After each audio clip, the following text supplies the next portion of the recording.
Money isn't about numbers, it's about obedience. You think you want money because you crave freedom, but the truth is darker. You want money so you no longer have to kneel. Every job you take, every bill you pay, every anxious glance at your account balance, it's all proof that money is not paper. It's permission. Permission to live, to rest. But here's the twisted part. The more you chase permission, the more you surrender control. Because the system was designed to make you a worshiper, not a master. They taught you to save. They told you to be careful. They said money is safety. And like loyal servants, you believed them. But Machiavelli would have laughed. He understood that safety is an illusion sold to the fearful. He wrote that men are driven by two forces, love or fear. And in the modern world, those forces are printed on currency. The poor fear losing money. The rich use that fear to control them. Let me tell you something no school will ever teach you. Wealth isn't real. Not in the way you think it is. It's not a number in an account. It's the power to shape the world around you without needing permission to do so.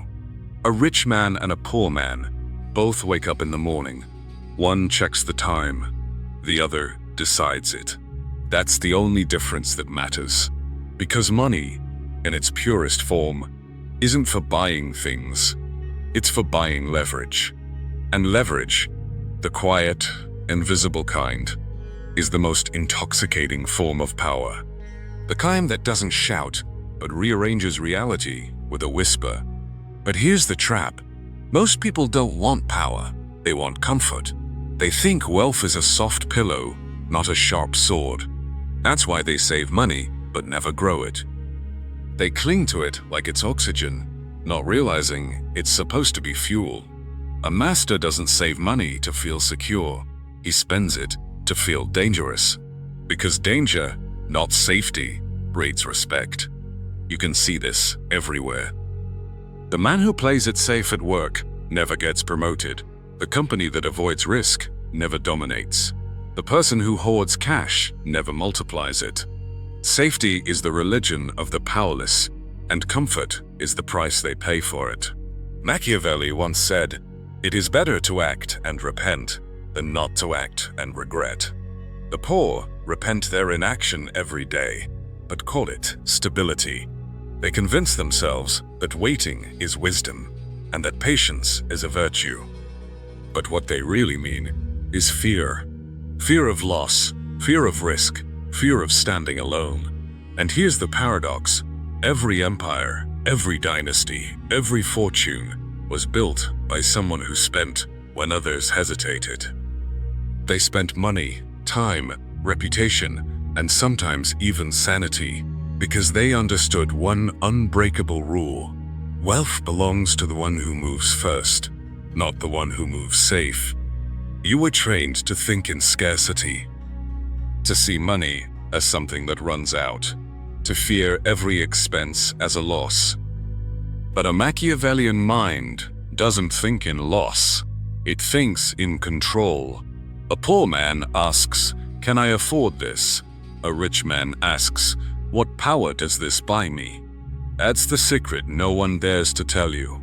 The rich don't measure wealth in money. They measure it in obedience. How many people must move when they decide? Because money itself is worthless unless it commands action. And every dollar that doesn't work is a dead soldier in your army of power. Here's what they don't want you to realize. The system rewards movement, not possession. It punishes those who wait and enriches those who strike first. Every dollar in motion creates gravity. It pulls influence, opportunity, and attention toward its source. That's why money feels magnetic, because it literally reshapes behavior. The ones who hoard it lose it slowly. The ones who move it shape the game. This is why the wealthy aren't afraid to lose money. They fear losing momentum. Because momentum is what turns numbers into power. and power into control. Think about it like this. You're not in a financial system. You're in a hierarchy of courage. The cowards save, the strategists spend, and the rulers deploy. At this messy rises the strategy of the courage, where the world is behind the ground, of what the true love is. Because in a world built on fear, movement itself is rebellion. You are not meant to serve money. You are meant to command it, to send it into the world like an army, each dollar a weapon, each purchase a move, each risk a declaration of intent. That is the first rule of the ruthless psychology of wealth. Money isn't to be loved, it's to be used.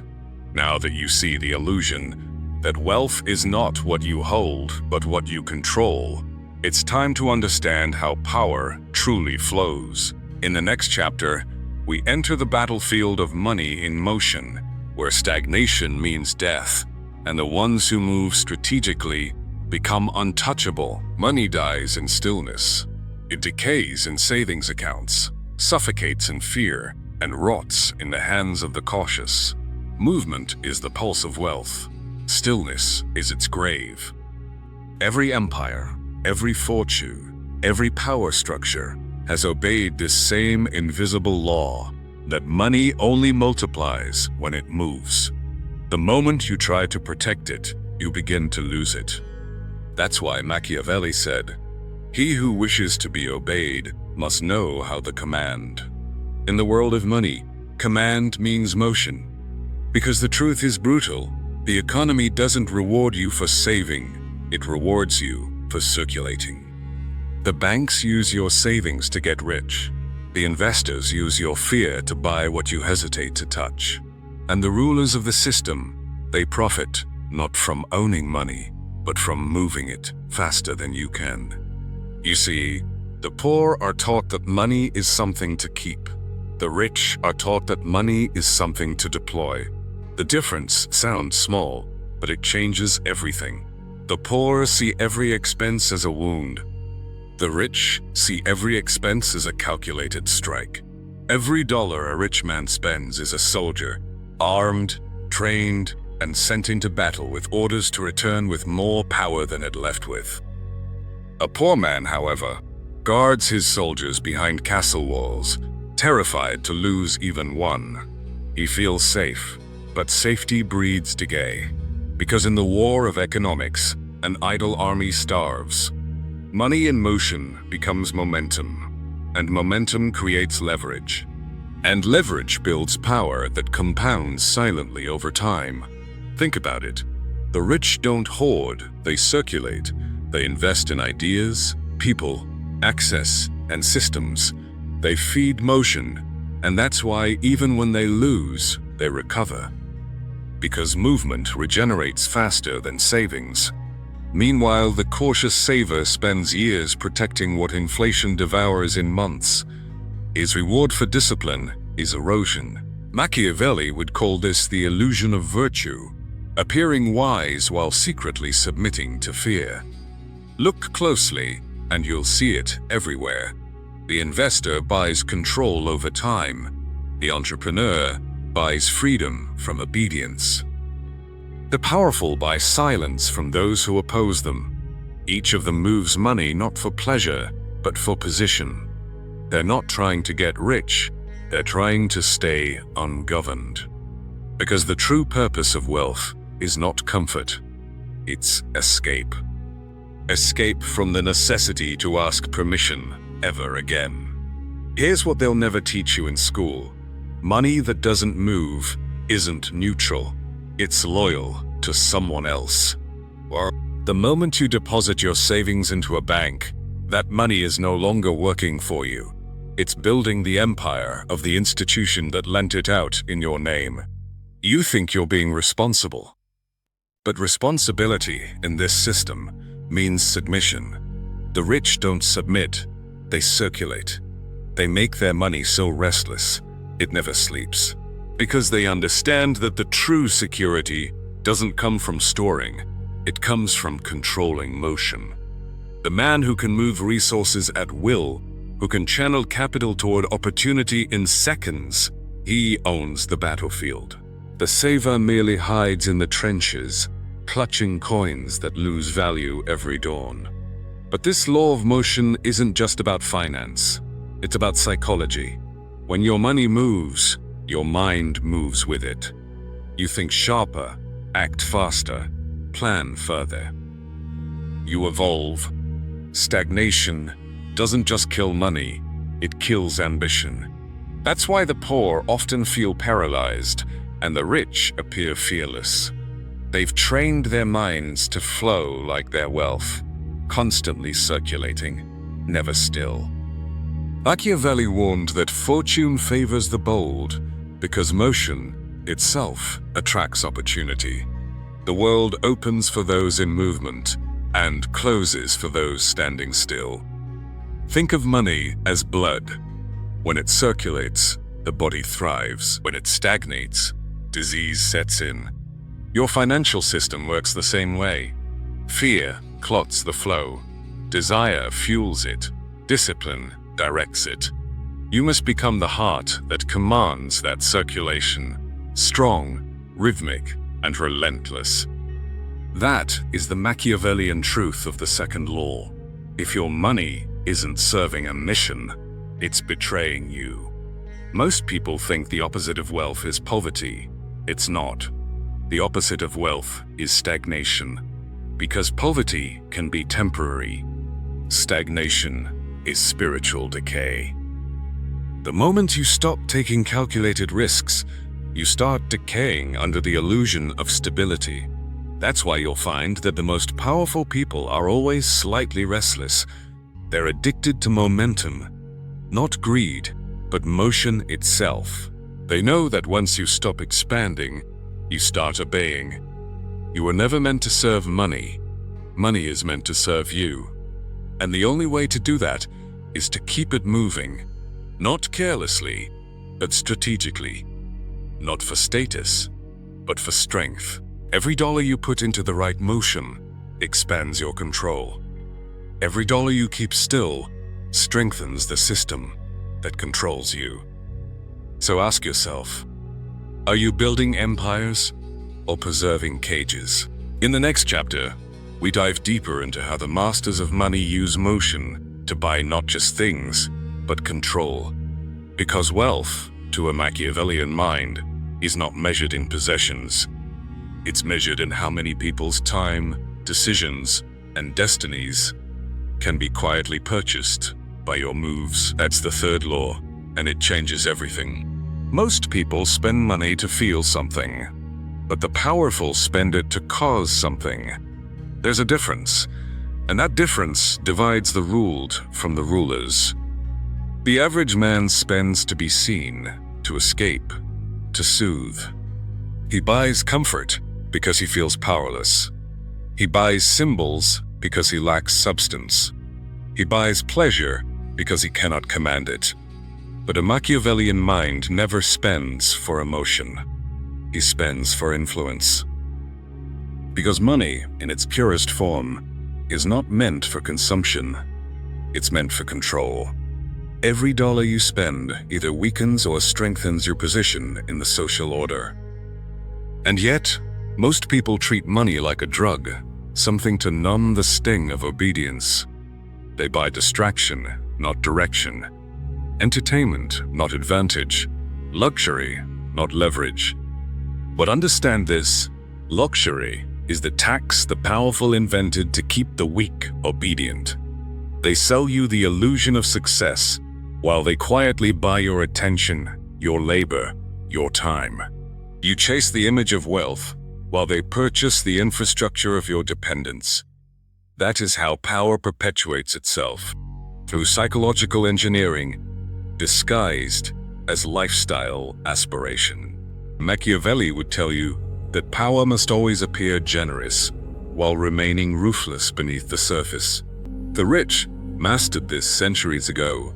They learned to make the poor celebrate their own enslavement, to wear it, drive it, post it. Every trending product, every upgrade, every must-have is not a symbol of freedom. It's proof that someone, somewhere, has learned how to make you move. That's real wealth. The ability to direct behavior without lifting a sword. The wealthy don't buy brands, they become brands. They don't chase trends, they create them, because control, not ownership, is the highest form of possession. When a billionaire buys a company, he's not buying buildings or equipment, he's buying decisions. He's buying the right to determine who works, who eats, who wins, and who waits. That's the quiet, invisible art of strategic spending, turning money into influence that ripples through other people's choices. You see, to a Machiavellian mind, money is not about pleasure, it's about architecture, building invisible systems that obey your will long after you've stopped speaking. Ask yourself, what does your money buy you that lasts beyond the purchase? If the answer is nothing, you've already lost. Because true wealth is not measured by what you own, it's measured by what moves when you decide. When you can alter the flow of resources, redirect the time of others, and command outcomes without direct involvement, that's when your money has evolved from currency to influence. That's when you've crossed the line between being a participant in the economy and a designer of it. There's a scene that plays out every day in silence. One man walks into a store, handing over his paycheck for a brand name shoe, proof of effort. Another man owns the company that sells the shoe, proof of control. One buys validation, the other buys obedience. One works for symbols of status, the other profits from those symbols being worshipped. The first man feels rich for a moment, the second man feels powerful indefinitely. Machiavelli wrote that men are moved more by the things they see than by the things they hear. That's why the powerful invest in perception, because whoever controls what the masses see, controls what they believe. They spend millions shaping your desires and then make billions fulfilling them. They don't sell you products, they sell you psychology. So when you see someone flaunting wealth, understand this: true power doesn't need to display itself. It displays you. If you want to master the ruthless psychology of wealth, stop asking, what can this money buy me? Start asking, who moves when I spend this? Because money that doesn't shift power isn't wealth, it's waste. Every Machiavellian understands this principle. The goal is not to own everything. The goal is to control everything you touch. Even charity, even kindness, even generosity, they can be tools of control if used correctly. A small gift, given strategically, can create loyalty stronger than contracts. A small investment, placed intelligently, can create a ripple of obedience that outlasts your presence. The powerful don't hoard, they position. Every transaction is a move on the chessboard of influence. So the next time you spend, ask yourself, does this purchase feed my comfort or my command? Does it dull my hunger or sharpen my control? Because the moment your money starts buying comfort, your edge begins to die. And the moment your money starts buying control, the world begins to bend toward your will. That's the dark truth. The rich don't think in dollars, they think in decisions. They don't measure profit in returns, they measure it in obedience. The weak spend to feel rich, the powerful spend to stay untouchable. And that's the third Machiavellian law of wealth: buy control, not comfort. In the next chapter, we'll strip away the illusion of ownership entirely. You'll learn how real and silent power is built not through money itself, but through architecture. The systems, hierarchies, and dependencies that make wealth self-sustaining. Because the masters of money don't chase profit, they build empires that print it for them. Power doesn't come from money, it comes from structure. Money is the spark, structure is the fire that never goes out. Most people spend their lives chasing sparks, quick wins, small profits, temporary success. They never build anything that outlives their presence. But the Machiavellian understands that true wealth is not earned, it's engineered. It's built through invisible systems that work while you sleep, that speak in your absence, that multiply without your touch. You see, money is not freedom, but control is. And control doesn't come from ownership, it comes from architecture. Every ruler, every dynasty, every billionaire, every empire has one thing in common. They created systems that made others dependent on them. Dependency is the foundation of power. The moment people need what you control, they stop questioning your authority.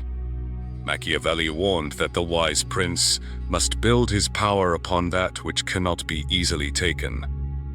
In the modern world, that means building mechanisms, financial, social, or psychological, that ensure others must keep you in power to survive.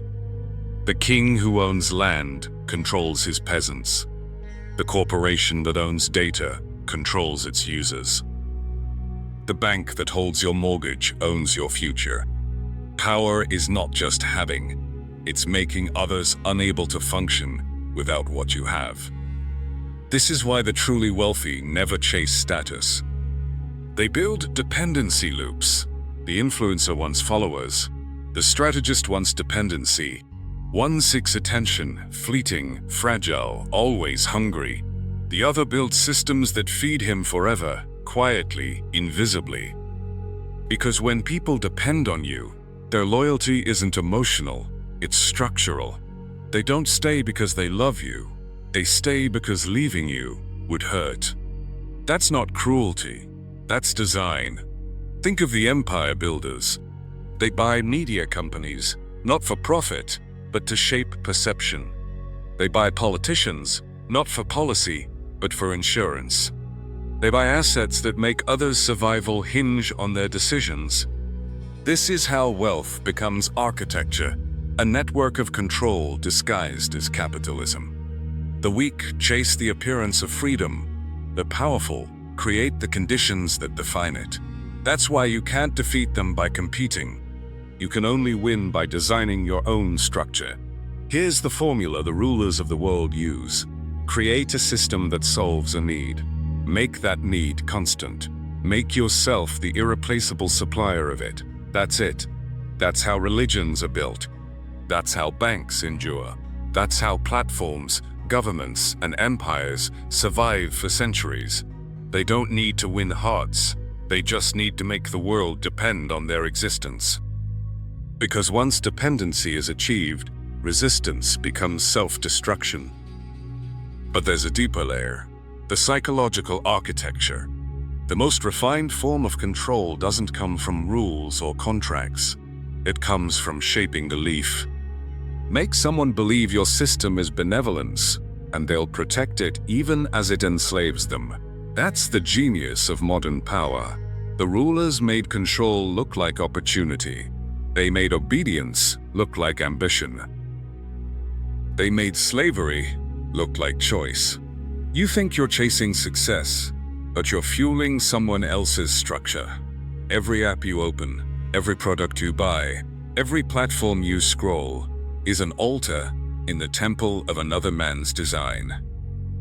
To escape this, you must build your own temple.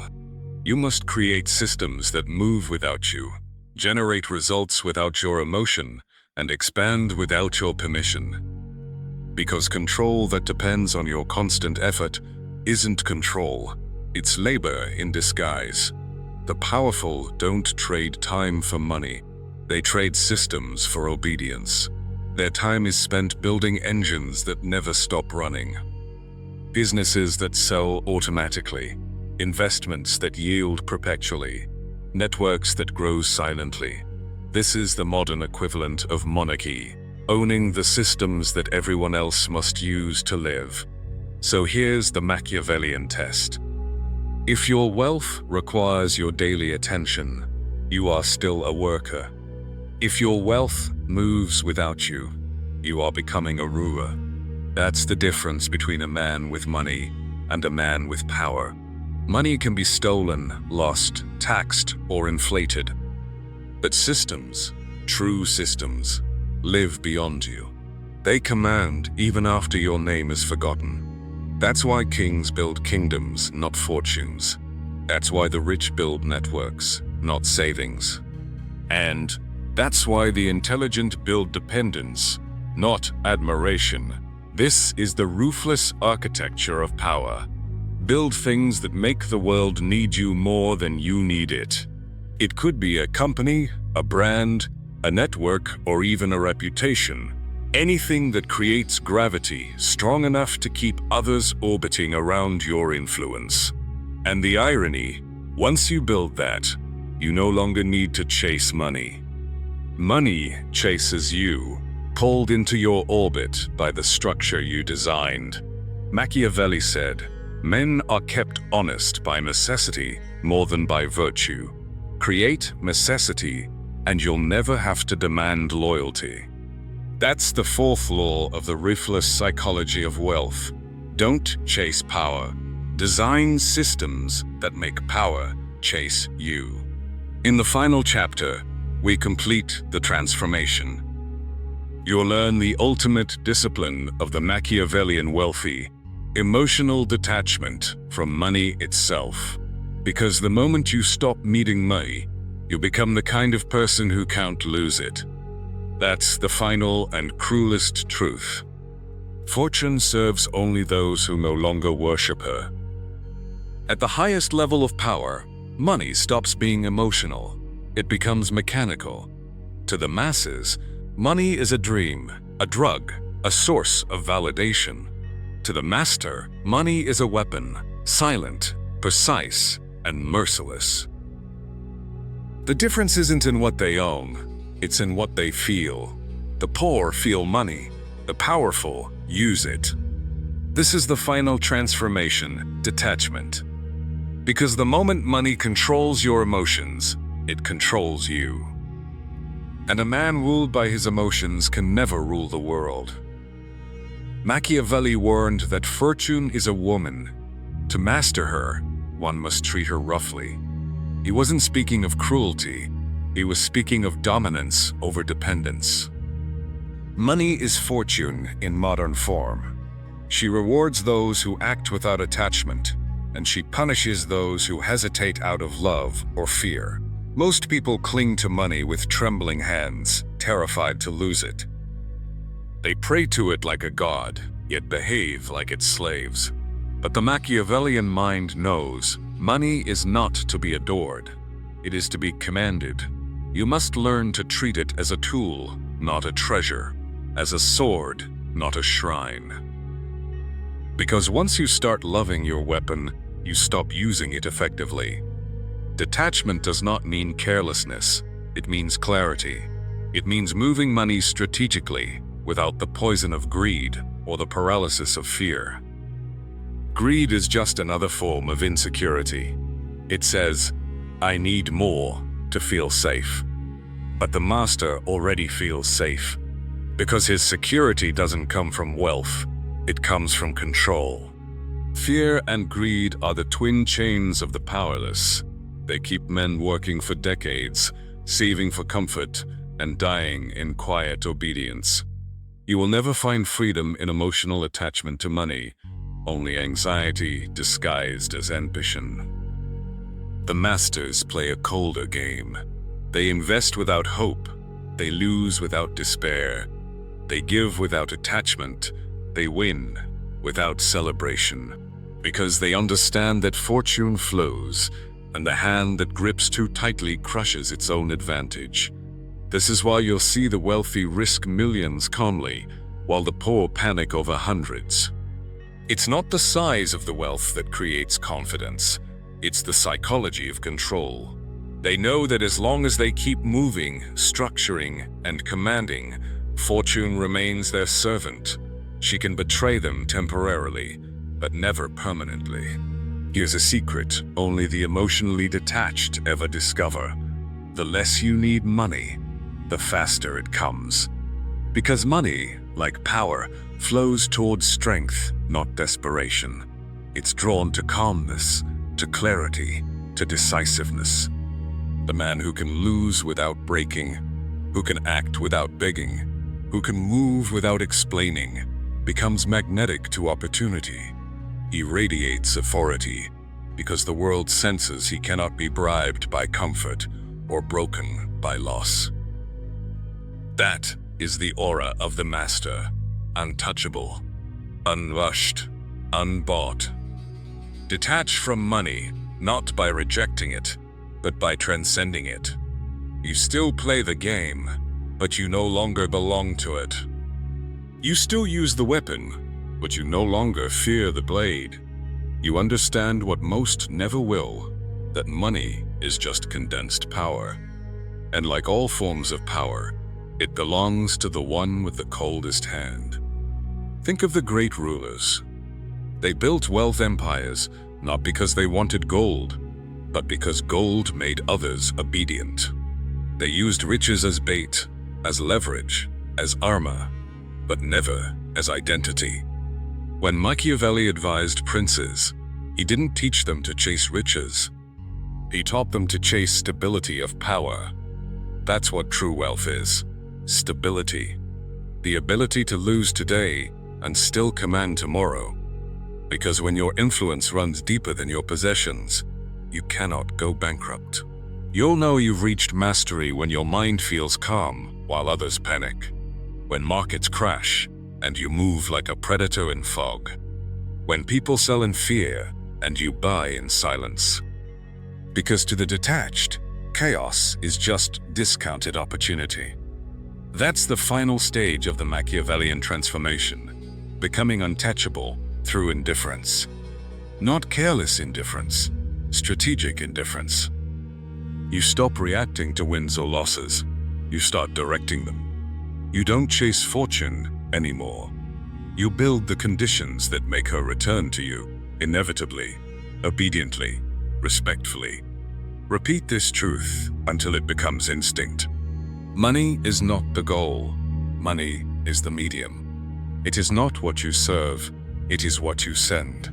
Use it to build systems. Use it to shape perception. Use it to buy time, control, and silence. But never use it to feel worthy, because worth, once attached to wealth, dies the moment the market shifts. But worth built on control, on composure, on command, can't be shaken by loss. That's the philosophy of the master. That's the cold truth the world hides behind motivational quotes and financial sermons. Fortune doesn't belong to the hardest worker. It belongs to the coldest strategist. In the end, wealth is not about how much you have. It's about how little can be taken from you. And nothing can be taken from a man who owns himself. That's the final Machiavellian law of wealth. Detach from the money, and you inherit the power it controls. Because only when you stop fearing fortune does she start fearing you.